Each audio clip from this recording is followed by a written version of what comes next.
Bloodbath monks are masters of blood manipulation, able to generate excess blood to empower their bodies and form deadly fluid weapons. End this sentence here. Oh no, maybe just change your grammar. They can turn any battle into blood. This is fine. It just feels a little... Many such monks' powers are closely guarded and clan secret. Unnecessary sentence. Get rid of it. For others, attunement with monstrous beings opens their minds and bodies crimson arts. Neither one of these make clear literally anything. Get rid of both these sentences or make them make sense to me. Many monks of this tradition leave open wounds or blood marks on their body to yeah, I think you could just get rid of these sentences. Unnecessary. Third level, we get 2 features. Hakase, if you give us 2 features at every level, I'm annoyed with you. 6th level, we get 2 features. 11th level, we get 2 features. Fuck, man. Hakase, you keep making your things too powerful. We shouldn't get 2 things at every level. If you're giving 2 subclass features at every level, you're doing too much. You are. You know it. I see you fucking hiding things in here by making them 2 different things, but they're not 2 different things. These are called 2 different features. Okay. You gain proficiency in intimidation and persuasion. Why persuasion? Additionally, as an action, when you touch a creature's blood shed in the last 24 hours that is still liquid. Just say when you touch a creature's blood that has been spilled within the last 24 hours. You can learn the foremost thoughts of the previous owner's blood in moments leading up to and during bloodshed. Oh my god, the wording here is so tedious. Hakase, what are you doing to me, buddy? An adventurer seeing a part, blah, blah, blah, blah. If you're touching the blood of 2 different creatures, you also know if the 2 creatures are... Is this just infinite in use? Okay. Hakase, what are we doing here? What are we doing here, man?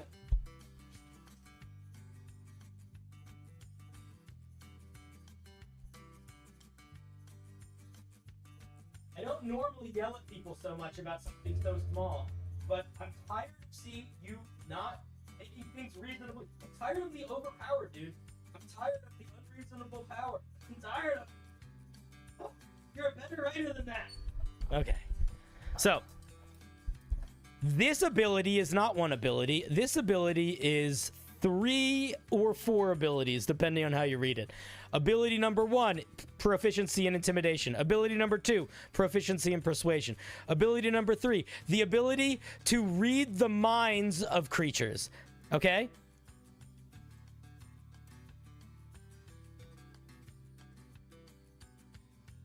Number 4,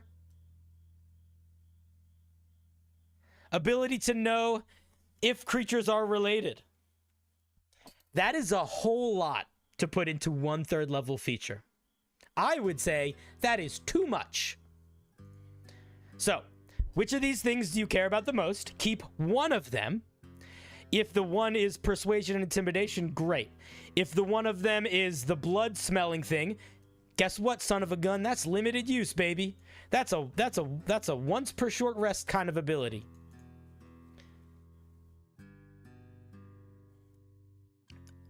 And then we get multiple other 3rd level features.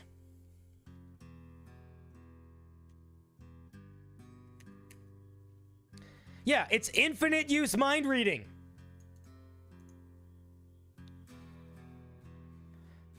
When you use your blood as a deadly weapon, you can use your blood as a deadly weapon by reinforcing your body or forming a lethal blade. When you hit Hakase, everybody doesn't know how to shut the fuck up. This is your last warning. Shut the fuck up.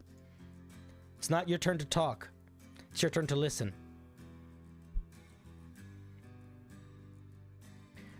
You can use your blood as a deadly weapon by reinforcing your body or forming a lethal blade.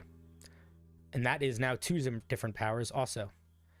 When you hit a creature with an unarmed strike, you can push the creature 5 feet away from you. Immediately we're too strong. Immediately we're too strong. This is not once per turn, chat. Notice that. This is every time you hit a creature, you can move them 5 feet. The Way of the Open Hand Monk, one of their only thing that they get at 3rd level is not as good as this one sentence. The only thing the entire open hand monk gets at 3rd level is arguably not as good as this one sentence.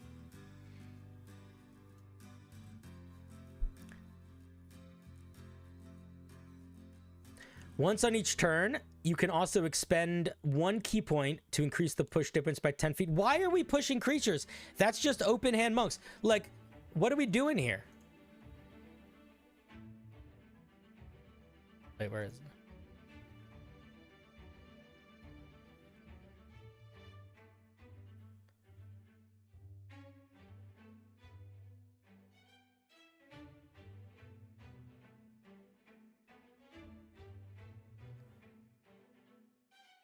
Open hand monk.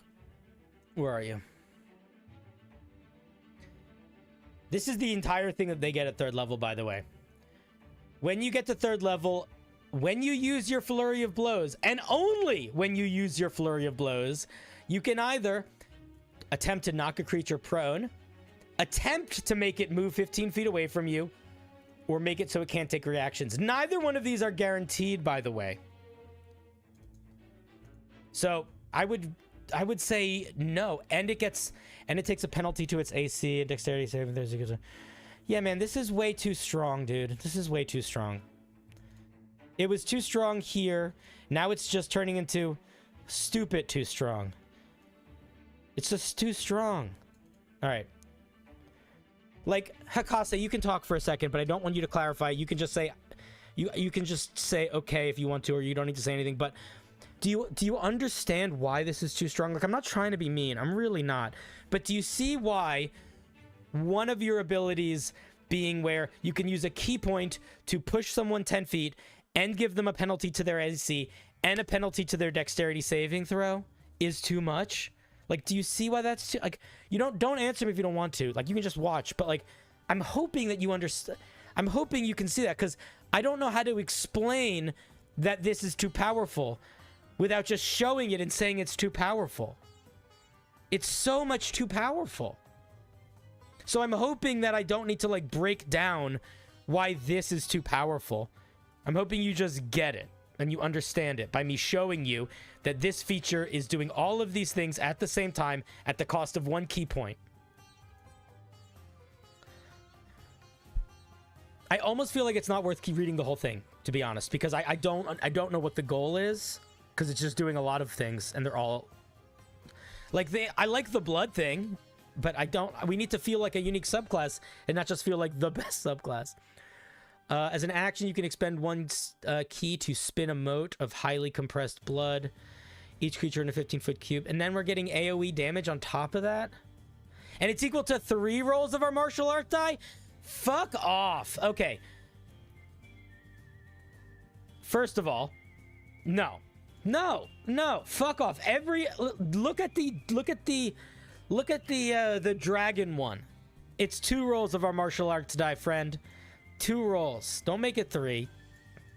So yeah, no, dude, no, this doesn't work. 3rd level, you get like 3 different subclasses worth of powers, and some of them are just better versions of other subclasses. Yeah, I don't think I'm gonna read the whole thing. I think my feedback is basically gonna be the same throughout the whole thing, so I don't really know if it's gonna be super helpful. We can expend 3 key points to fire compressed blood. Each creature in a big line. Again, the line is too big. 120 feet is too big. It's too big. 6 rolls of your martial arts die is way too fucking much. I'm going to skim it now because I'm going to actually try to give you some feedback that's helpful. But if my feedback is just going to be this is too powerful all the way across the board, then we don't need to keep reading this. Yeah, this is way too powerful, duh. You can bind creatures. Yeah, it's just doing too much, man. Like, long range AoE. Now we're restraining multiple creatures. And then we're getting barbarian damage resistance. Like, Hakase, what are we doing here? We're getting rage? No.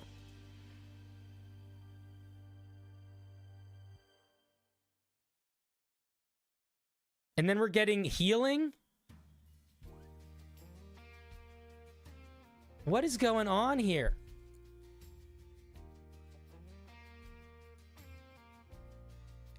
I'm just gonna roll through it. Nope, I would not give a monk barbarian's main subclass feature, but better. Nope, I would not give monk an ability to heal itself multiple rounds for 10 fucking minutes. And no, I would not allow you to use that ability Constitution modifier times a day. Congratulations, at 11th level, you are now a better barbarian than any barbarian ever existed with literally just one feature. 17th level, you can detonate 4 ultra compressed orbs at 4 different points you can see within 90 feet. So we're doing 4 different targets within 90 feet away, but each one is an AoE. So that could be realistically 9 creatures each, give or take. And they all take this much damage. Hakase, I love you and I love what you're doing, but you need to make a choice moving forward.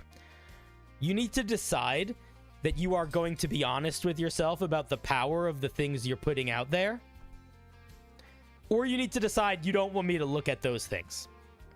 Because I genuinely don't conceive of how you could not see how this is so broken at literally every level.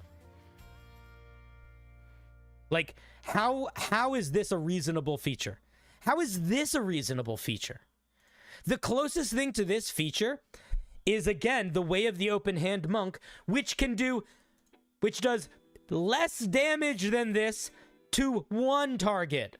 Not more damage to multiple targets in multiple AoEs. Like, it's so much more powerful. It's so much more powerful. The most important feedback that I have for you, and I've given you this feedback twice, maybe 3 times before, and I will give it to you again. And I think realistically, if your next homebrew is sort of echoing that same power, I'm just going to repeat that feedback again, because I don't think it makes sense to go through these features individually. There's a bigger issue here, which is that you're not being honest with yourself about how much power features have, and you're not looking at the other subclasses to compare for power balance. You're really not. Like, and you're a good writer, you're a good designer. There are cool ideas baked in here, and you are drowning them in bloat and power. And it's literally making it where nothing works. Nothing works. The idea of somebody who can use their blood to fight is fucking awesome. And maybe somewhere in here is something neat. If you cut out literally 3/4 of it and make what you leave left less powerful, then it's maybe gonna get somewhere reasonable. But dude, like, next time you send me a subclass, I don't want to see it until you have actively compared it to at least 4 other subclasses of that same class and made sure that it wasn't too much more than any of them. Because otherwise, we're just going to keep having this same conversation over and over and over again. You know? Like, aren't you bored of having this conversation? Surely it's gotten boring for you at this point. So, I think that, again, your heart's in the right place. I think you've got some really clever, creative ideas here, but you're losing them, man. Like, you're painting a lovely little picture, and then you're covering it in 3 gallons of chalk so I can't see it.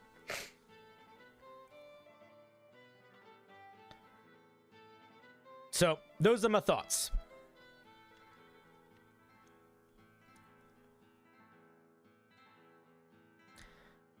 Am I teasing? I don't feel like I'm teasing. I think I was being very honest. If it feels like I'm teasing, then I'll just stop. I really wasn't trying to be mean. We've had this conversation 3 times, 4 times. Oh, you're teasing me. Okay, cool. Because I'm really not trying to be mean. Alrighty. Thank you very much for sharing. But Hakase, man, take that time. Look at those things, man. You know, you're better than this. I believe in you. I know you got it in you.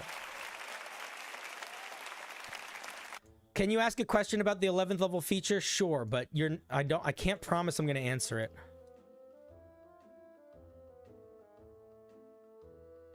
What you want to ask about it? This is a feature that doesn't require any resources, where you use a bonus action, you get a better rage mechanic than barbarians, and you get the ability to significantly heal every round. So what is your question?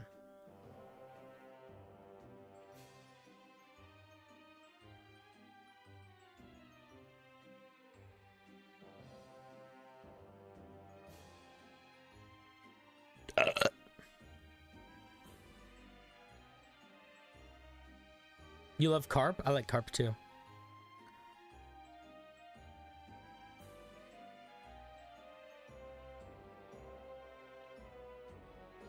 How would you mechanically represent having toughness that isn't resistance or heavy armor damage reduction?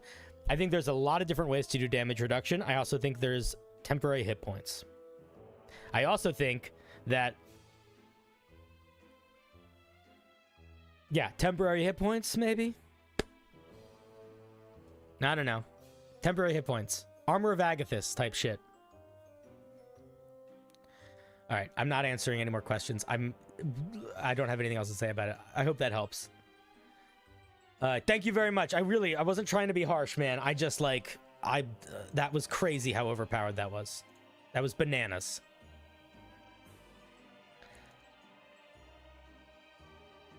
All right, let's see if we got any. Jade, we got a new one from Jade. I know. Realistically, we're not going to get through the whole member wheel because I'm not going for another 2 hours or another. I don't think I'm going for another hour unless Edge Piece is really short. But yeah, the member wheel's small. And again, we're doing another one on Tuesday. Also, I think I'm going to, if you really disagree with this, let me know. But I think I'm going to completely remove the $1 tier from my memberships on YouTube to just remove that confusion, because I think that keeps happening where people sign up for the $1 tier and then they're like, how come I can't submit for the member review? It's like, oh, because actually it's the $5 tier. So I'm just going to remove the $1 tier. That means it costs the same thing if you want to support me on YouTube, Twitch, or Patreon. $5 a month. So I feel like that's reasonable.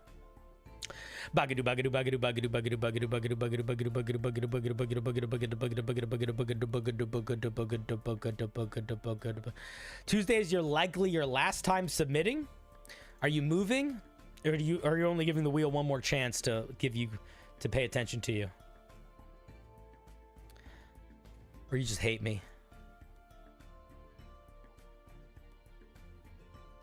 Bab de Cool.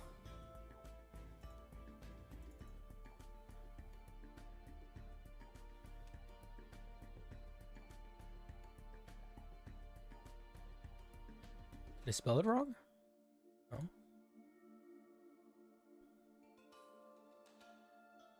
Oh, there you are.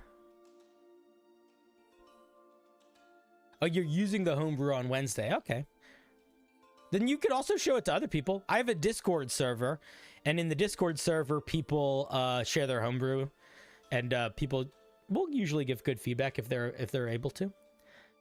My first homebrew, a subclass for Warlock. It's like Lovecraftian Cthulhu monster patron, because I found the Fathomless and Great Old Ones not good enough for what I had in mind for a particular player. Fathomless was too much giant fish, and Great Old One was too much mind flayer. This subclass is made to better mechanically fit the fantasy of underwater. How is the All right, I'm sorry. All right, I guess we'll see. I would argue I think the Fathomless is perfect for that, but okay. The Deep One.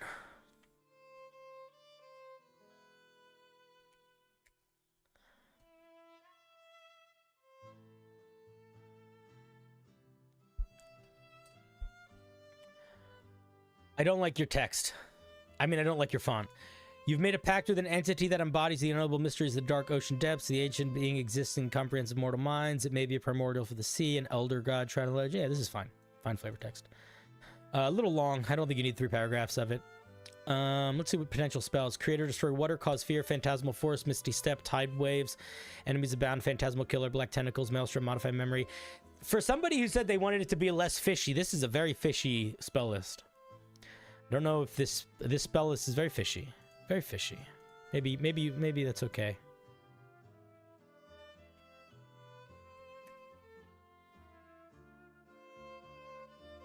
Maybe I can make it bigger.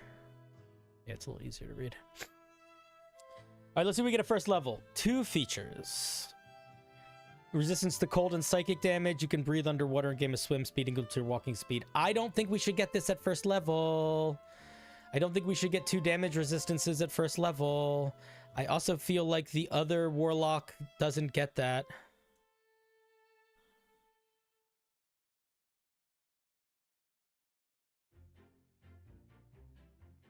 I feel like the other warlock gets that at later levels. Why are we getting it earlier? It feels weird.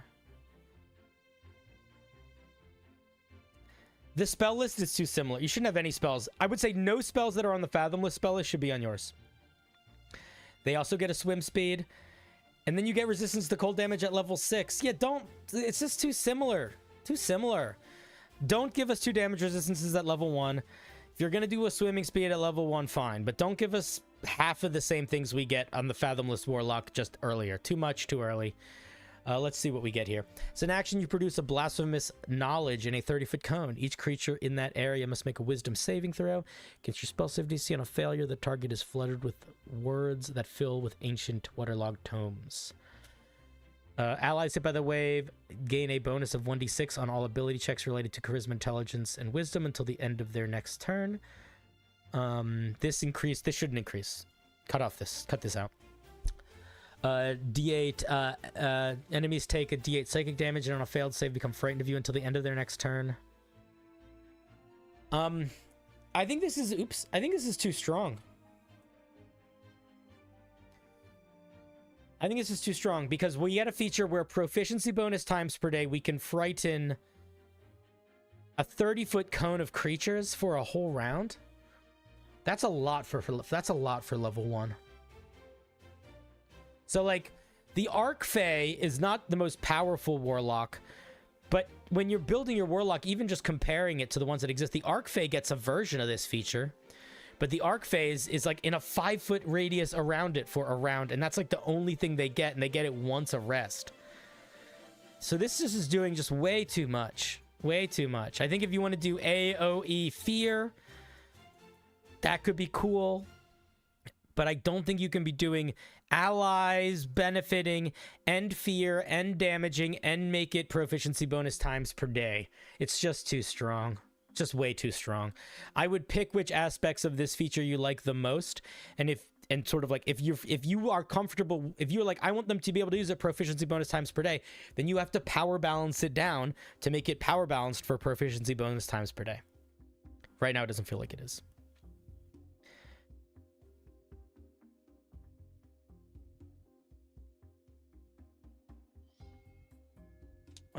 Let's take a look at 6th level. I mean, there's some neat ideas in here, but it's also not really anything new.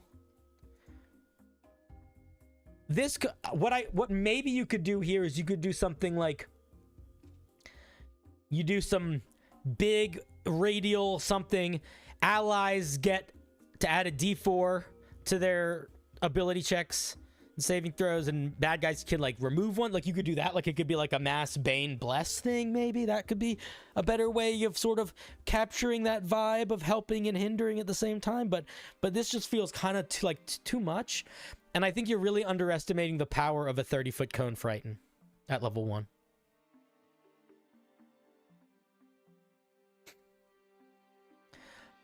Let's take a look at 6th level. Bob, I'm just not going to read your comments. I ask you guys not to talk while I read the review. It's in the rules. At level 6, you can use your action to enchant a weapon wielded by an ally you see within 60 feet of you. For the next minute, it gains 2d6 psychic damage on a hit, and the owner gets 1 health back. This is too powerful for a number of reasons. There's a variety of spells that do sort of similar things to that. A minute is a really long time to be able to do this much damage on every hit. This is essentially infinite healing if you cast it on the right character. A fighter, for example, or a monk. The 2d6 damage is cool, but I would say, again, what is this doing to sell the fiction of this subclass? It doesn't really feel like it's doing anything to it. I think this would be reasonable if it was 1d6 psychic damage for 1 minute and that was the only thing it did. I think that would be reasonable. But also that really is not a 6th level feature for a warlock. So when you're building subclasses, you want to think about not just what you want to give your warlock, but what is the game design behind those warlocks. So all warlocks follow a pretty similar structure. They get their main special thing at level 1. At level 6, they either get some unique sort of defense utility thing or something kind of funky. And then at 10th level, whatever they didn't get at 6th level, they get there. Either something kind of funky or some unique utility defense feature. And then at 14th level, they get a big fuck you, one and done feature. That is how all of them work. So if you are actively going to break that mold, we need to feel like we understand why that's happening. Like it needs to be justified in the mechanics, in the narrative, and it's really not here. So I would not give you this here. Maybe this is a 10th level feature if it's toned down, but this should be something utility defense. You choose a number of creatures equal to your proficiency bonus to gain medium level madness. Oh, did I want to say something else here? This needs to be limited in use also. If you do want to keep a feature like this feature is so powerful that it would need to be like a once a day type feature. Trinosio, how's it going, buddy? Good to see you. Shatter Mind at level 10. There's no saving throw here. There's no action economy here. What does that mean? That means, how do you use it? Is it an action? Is it a bonus action? Is it a reaction? That also means, how often can you use it? Or no, you say how often you can use it, excuse me. It means, and it just automatically happens. This just auto works. So we don't want to have a, I'm doing good. We're actually going to not be going much later, Tridosio. But tonight, Tridos, I don't know if you noticed, but we're going to be doing open homebrew again on this type of wheel again on Tuesday. And then on Wednesday, we're doing a themed night. And the theme tonight on Wednesday is going to be player races / D&D species inspired by monsters. So we don't want any features that just auto work. Like if you want to do something with madness, you want to put it behind a saving throw, because otherwise I think it's going to be a little too strong. And then other than that, what does medium level madness mean? I'm assuming you are referencing the madness table in the Dungeon Master's Guide. I would not do that if I were you. The forums for the Wednesday themed stream should be up in the Discord right now. And on my YouTube community tab. Madness is a really finicky mechanic, and sometimes it has overwhelmingly powerful mechanical uses, and otherwise it's like total flavor. It's really not a mechanic you should be using as a thing that a player can use to afflict a monster with. I really would not use that if I were you. I would look to the madness features and say, which of these things do I like and what do I like about them, and come up with more of a focused mechanic that is not the madness things, that works more like an in-game mechanic works well. What counts as popular fiction? The xenomorphs from Aliens, Gremlins, The Thing. I would rather, if it's going to be a monster based on folklore, you got to be so far away from cultural appropriation that if I feel like you're doing cultural appropriation, here's what I'm going to say. I don't care where you come from. If it feels like it's too cultural appropriation-y, I'm just going to skip it. And I'm not going to feel bad about it. Even if you're like, it's my culture though. Gonna skip it. Because I'm not going to play the game of figuring that out for every single piece. So if you want to do a monster based on folklore, great, but keep it light, okay? And also just be willing to accept that I might decide I'm not going to look at it.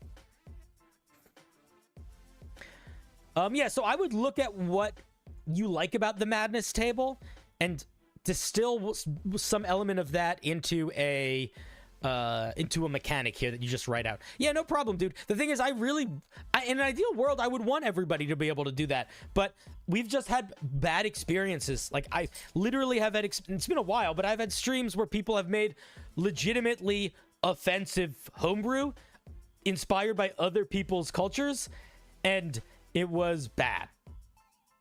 Like, I just don't want to have to deal with that. Do you know what I mean? Like, it's not good. I'd rather just avoid the conversation. You know what I mean? I would say Golem is fine, because I think Golem is not like a specifically Jewish. I mean, maybe it is originally, but I don't care. I'll be the Jew in the room, and I'll say Golem is fine. I'll take that. That's the one benefit you get from me being Jewish, is that I don't care if you send me Golem homebrew. But yeah, I'm just worried about it, man. People, I think, don't realize. I also think people are offensive unintentionally sometimes, and when that's baked into things to do with other people's cultures, it just gets messy. It just gets messy. Let's take a look at 14th level, Voice of the Deep. Your connection to the abyssal depths grants you the ability to communicate. And we're not going to give people a hard time about it on Wednesday either. Like, we're not going to be like, oh, no, they can't do that. No, you're all just going to let the mods and me handle it, and we're going to have a good show. Your connection to the abyssal depths grants you the ability to communicate telepathically with creatures within 60 feet of you. Okay. It's not just a Fathomless Warlock feature we're getting later. / a Great One's Old Warlock feature. And you can cast Confusion without expending a spell slot once per long rest. When you cast it this way, you can choose to have it affect creatures within a 30-foot radius rather than a single target. Confusion does Confusion already targets multiple creatures? This is just what the Confusion spell already does, is this? So I feel like you don't understand how the Confusion spell works, because the Confusion spell does target multiple creatures in a 30-foot radius. So, overall thoughts, I feel like I would just use Fathomless Warlock. Like, this does feel like the Fathomless Warlock's jank cousin that doesn't really understand how to play the game. So, I think that my question that I would say to you is, like, because what is being added here that's distinct and unique? Not much. We're getting a big fear effect, but we can kind of do that with our spellcasting anyway. We're getting this overpowered ability to enhance someone. There's something there, maybe, if you can tone it down. But pretty much everything else is nothing, or could be rebuilt from scratch. So what I would say if I were you is, I would ask myself if I could realistically make the feeling of the warlock that I'm trying to with a Fathomless Warlock, assuming some element of homebrew magic items and homebrew boons and stuff in game, and just do that. That's what I would do. If you're like, I really want to work on this, I like this idea, I want this idea to work well, then I would posit to you that I don't understand what this thing is supposed to be like in a way that's unique enough for me to say, oh, that makes sense why you would make it. The flavor text is pretty much just the exact same that it would be for the Fathomless, and the mechanics are very kind of multi-directional. Like, it feels like none of them feel like they're building into anything specific. It feels like they're kind of just random things that say psychic. So it doesn't really have a specific vibe. Maybe what you should do is pick a specific Eldritch being from fiction, or like a D&D monster like the Aboleth or something, and use that to inspire the mechanics to try to at least help like focus it in a little bit.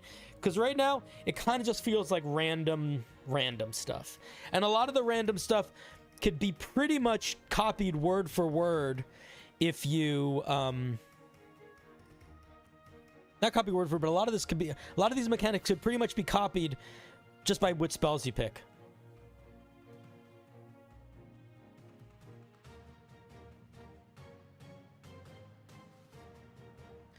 Yeah, I don't really have more to say. Interesting idea, but I'd say it needs to be more specific.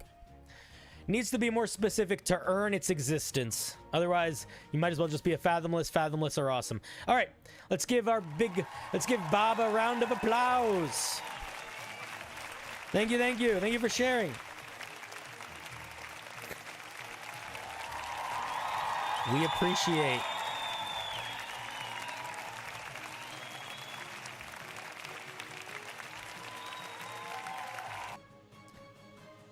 All right.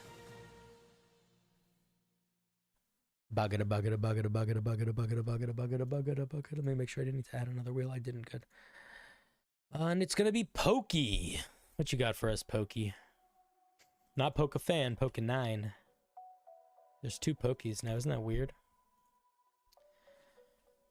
The design was focused to not make a dragon warlock, as many homebrews do, but make one that themes around a horde the horde identity of dragons.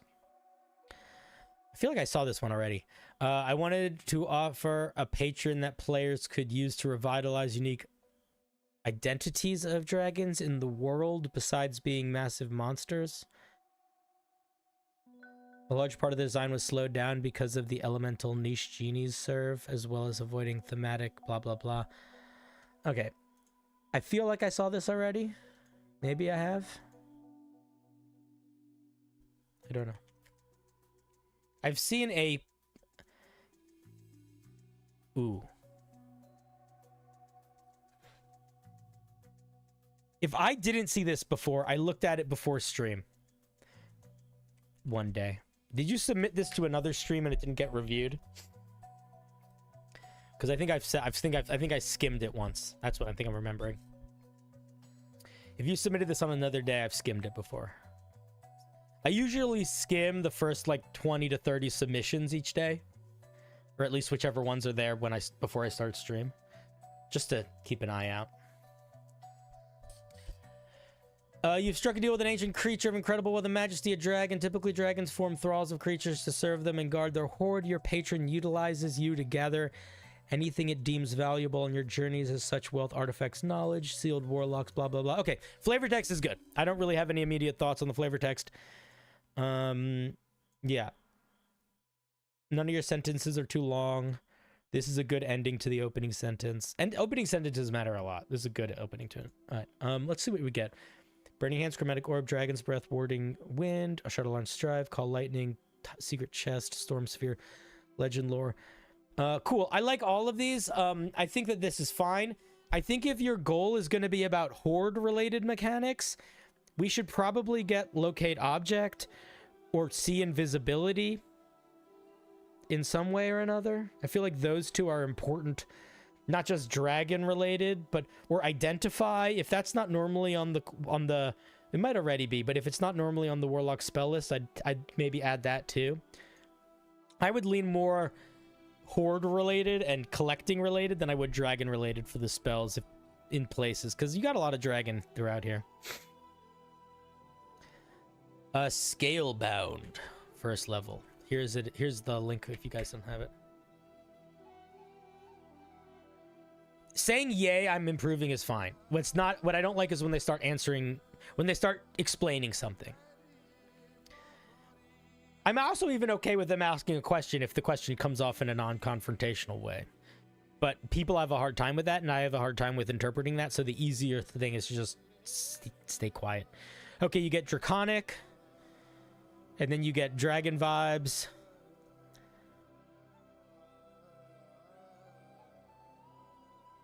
Right, this is nothing, this is just flavor. Your pact magic is dramatically enhanced by forces wielded by dragonkind. When you cast a spell using a warlock spell slot and deal damage, you deal extra damage of the type chosen in your scaled feature. The additional damage equals your charisma modifier. Huh. You need to clarify how many creatures take the extra damage.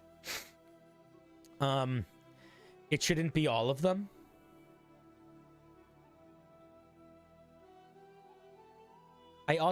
This is just too similar to the Genie Warlock. You said you wanted to make it different than the Genie Warlock, and the main thing we got is you deal extra damage with spells. Like, isn't that almost word for word what the Genie Warlock gets?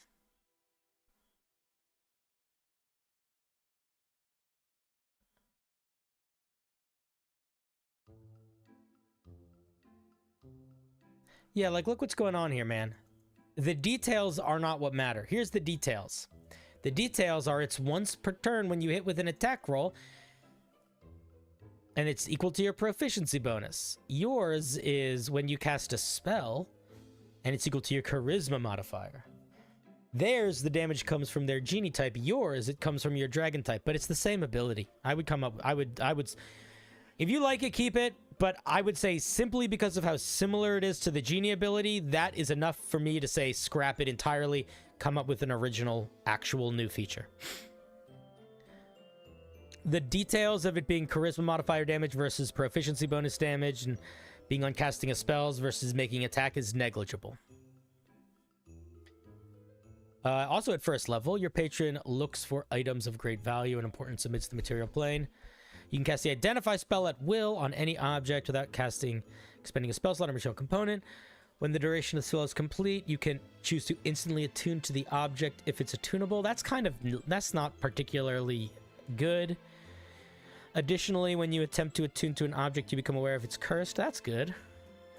This is just okay, casting Identify at will is all right, but the idea that you could attune to it instantly is kind of nothing.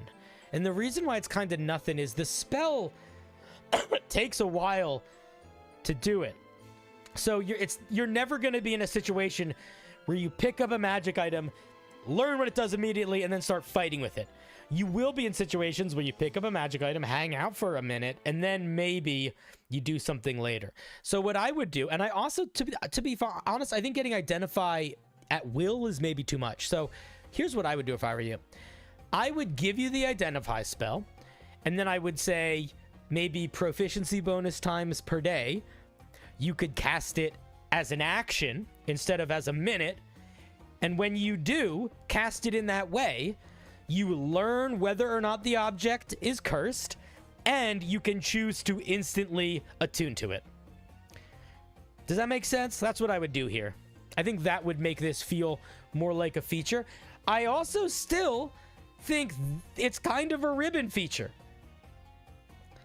Like it's not a weak ribbon feature. It's a strong ribbon feature, but it's kind of a ribbon feature. So give us something else good and unique and new here. There is not an Eldritch Invocation where you can cast Identify for free.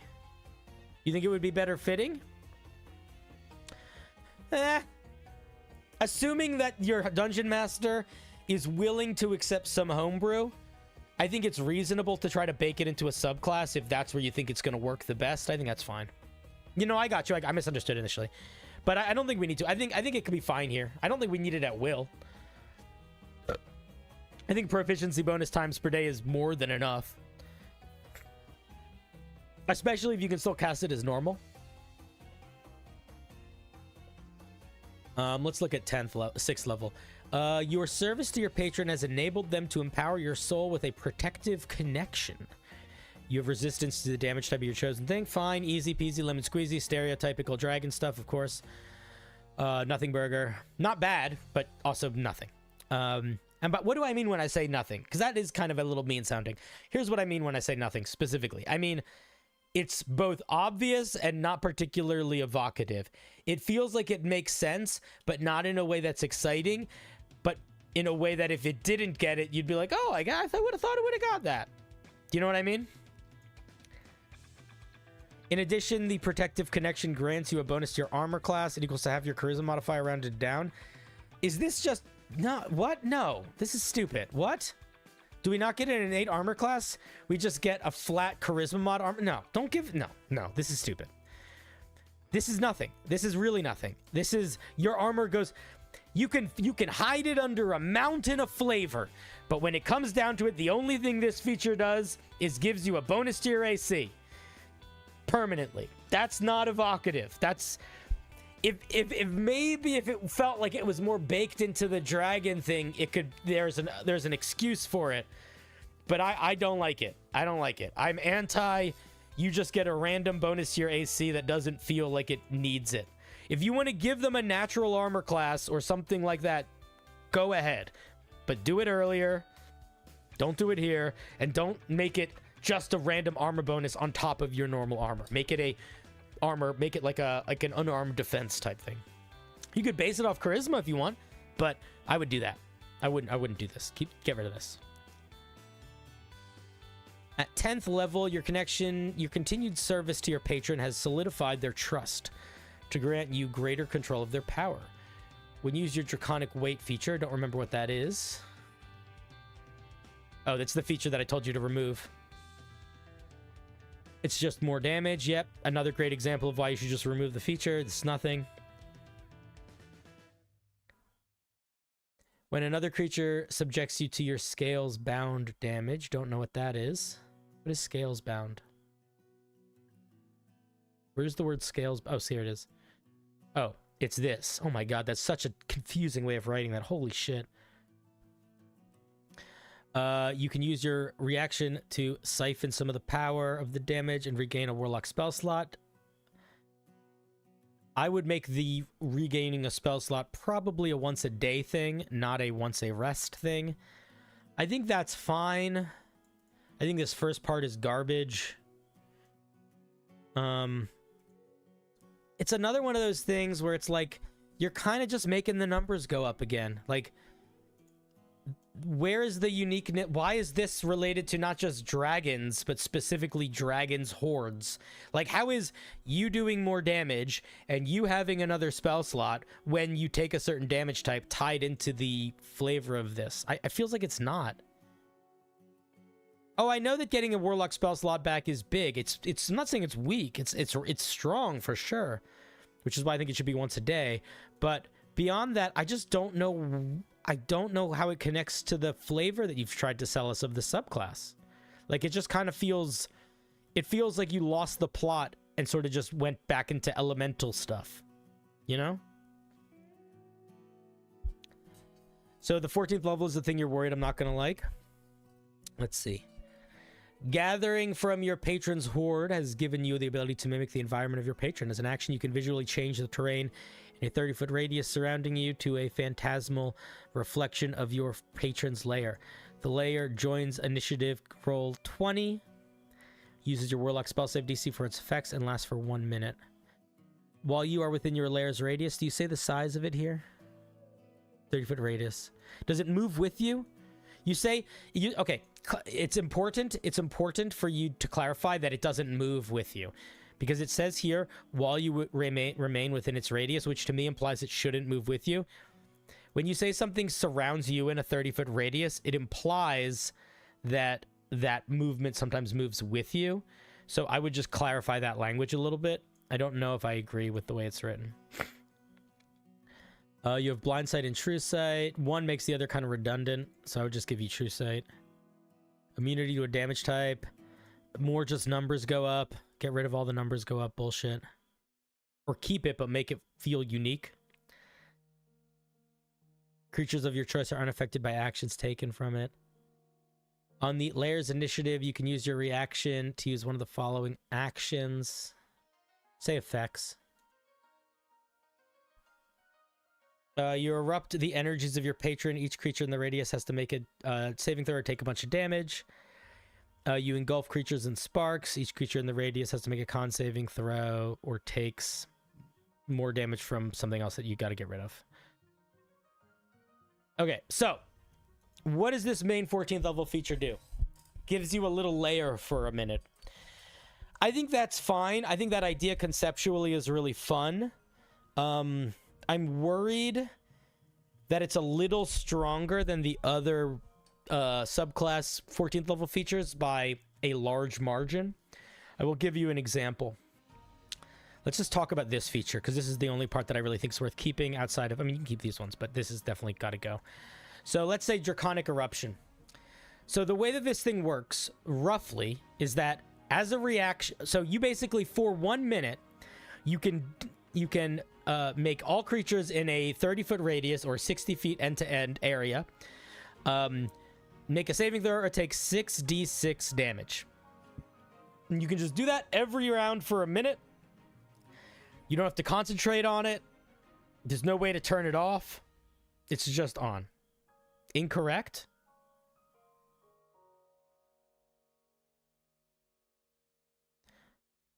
You can't use it you can... Okay, in a row. Oh, God. Okay, Pokey, shut up. Oh, my God. It doesn't matter. Okay, let me rephrase that. Okay, I will clarify. Let's say, over the course of 1 minute, you could use this feature 5 times. I feel like with no concentration, no real resource cost, not in your turn in action economy, you can deal 6d6 damage to all creatures in a 30-foot radius. I would argue that that is significantly more powerful than I can hit one creature and do 10d10 damage to them and remove them from the game for a round. Like, just this one part. Not counting this part, not counting this part, not counting this part, not counting this part. Just this part, I would argue, is stronger than most Warlock capstones. So if I were you, I would maybe... I don't think you need to go back to the drawing board. I think the idea of summoning a little layer is really cool. But I think you are significantly underestimating how powerful it is. And I think that it's too powerful. By a lot. I think it's doing way too much.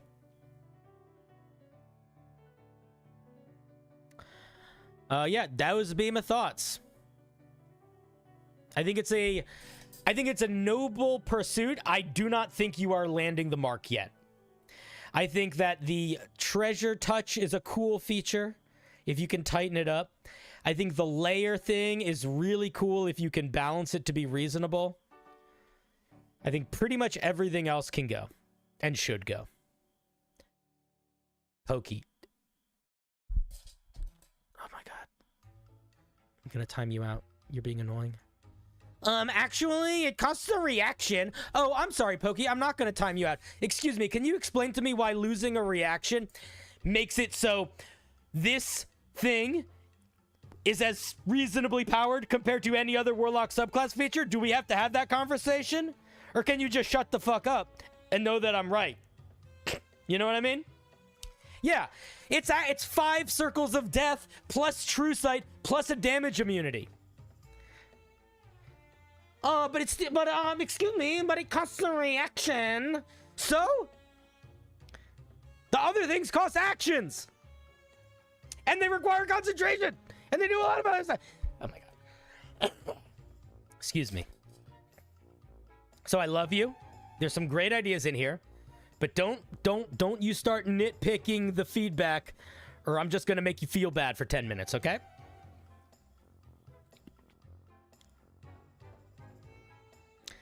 Cool. I don't really have much more to say. Like I said, it's a cool idea. I really like Treasure Touch. I think the idea of you summoning a horde is awesome if you can balance it to something reasonable. I think Serpent Siphon and Draconic Weight and Scalebound are all a little boring, and some of them are way too similar to things that already exist.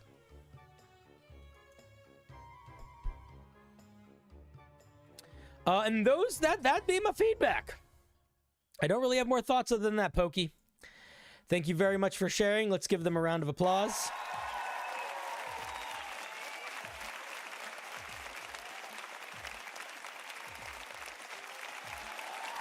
Thank you, thank you.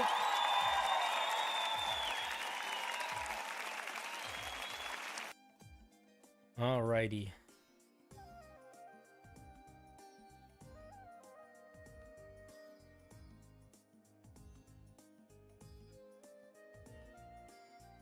As a warlock, would you choose to use your reaction to make an opportunity attack or deal 66 damage to everything? Or, you know, counterspell. There's other things you can do with a reaction. It's not everything. But it's still a lot. It's still a lot. Alrighty, friends. We are going to start wrapping up. Thank you to everybody that submitted Homebrew tonight. We will be back on Tuesday for another homebrew review like this. And then we will be back on the next day, Wednesday, for our themed night of monstery stuff. So if you like this, consider supporting, you know, whatever. Join the Discord. See you on Tuesday. And you're all the best. And I hope that you have a good night.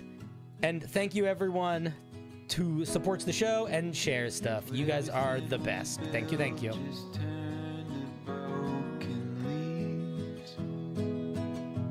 I don't think about it.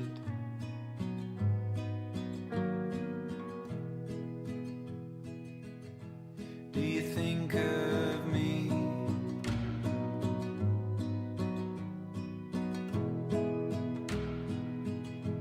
Walking out that door.